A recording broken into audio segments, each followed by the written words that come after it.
Ayun no, rock and roll to the world. What's up mga ka-GSB? So for today's video, nandito tayo ngayon sa Talipapa.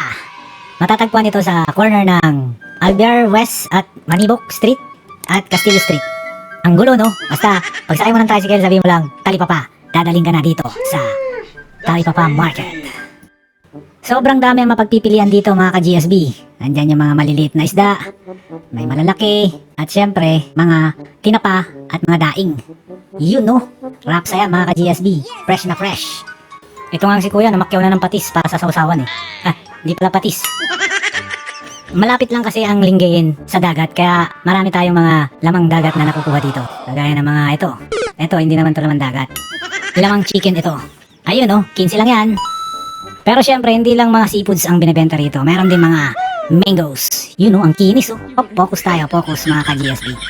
Ayun, meron pa rin dito mga seafoods. Kaya kung seafoods lang hanap mo, bisita ka na dito sa Talipapa Market. Ang dami talagang fresh dito mga ka-GSB. Syempre, hindi lang fresh na mga seafoods ang nandito. Syempre, nandyan din ang mga fresh na fruits and vegetables. Ayun no, ang dami rin pagpipilian dito mga ka-GSB. So, sa mga mahilig sa mga talbos dyan, ayan no, kita nyo naman, fresh na fresh yan mga ka-GSB. Isama mo na rin dyan yung naglalaki ang mga pakwan. At kung nagmamadali ka naman, kagaya nila ate, meron namang mga lutong ulam dito, gaya ng igado, adobo, ang putok-batok na sisig, at may mechado. At sa mga mahilig sa mga sabaw dyan, saktong-sakto tong pinapaitan para sa inyo. Ayun no. At syempre hindi mawawala ang kaliskis, ang pinakasikat na sabaw sa Pangasinan. Sa halagang 50 petot lang, may pang-ulam ka na, may pampulutan ka pa. Di ba kuya? Rock and roll to the world. Mapapa-TL ka talaga pag nakita mo tong mga inihaw nila ate. Ayun no, ang lalaking hito. Saka, syempre hindi mawawala ang aking favorite, ang inihaw na pusit. That was legitness. Wowie! Kaliwat kanan talaga ang mga ihawan dito mga ka-GSB. Merong inihaw na umiikot lang. Meron din namang sumasayaw. Oo nanay. Siyempre, free tagtad na yan. At may mga benta rin sila mga boneless bangus. Ayun no, hindi ka na matitinik dyan.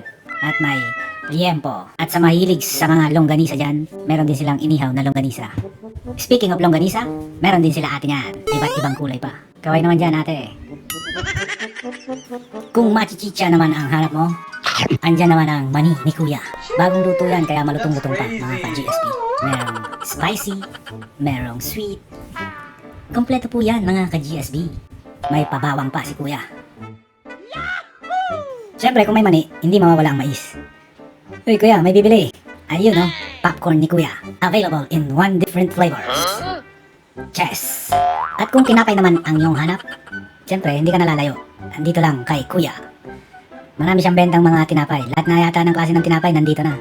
Ayun no. That was legitness. Yeah, it was. Ang sarap talaga mamili dito mga ka-GSB. Bukod sa mura na, sariwa pa ang mga paninda dito. At higit sa lahat, kompleto na rin po sila dito mga ka-GSB. Mapa, lutong ulam, sariwang isda, at mga sariwang fruits and vegetables. Magaling kang kupal ka. Isa pang kagandahan dito mga ka-GSB. Pwede ka na mamili habang nakasakay ka sa iyong sasakyan. Ganun lang kasimple, parang si Manong. Ayun, batche na. Oops, sandali. Ate, hindi pa yata kayo bayad. Joke. Kung oras naman ang pag-uusapan, chillax lang, parang si kuya. Inaabot po sila dito hanggang gabi. Hanggat may tao, tuloy pa rin ang ligaya.